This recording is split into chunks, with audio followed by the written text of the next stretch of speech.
Hi there, here's another video for my sociology students, and today we're going to look at nature versus nurture, which is a very common question in exams. So, looking at nature versus nurture, which one makes us who we are? Before we start, we need to understand that nature refers to the biological process that we are born.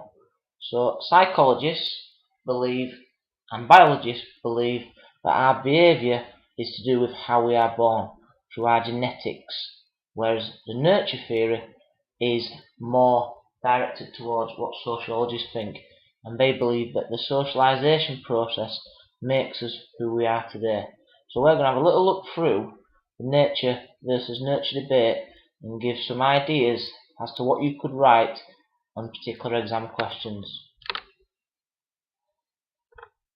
And also from that slide you'll collect 9 marks in your examination question.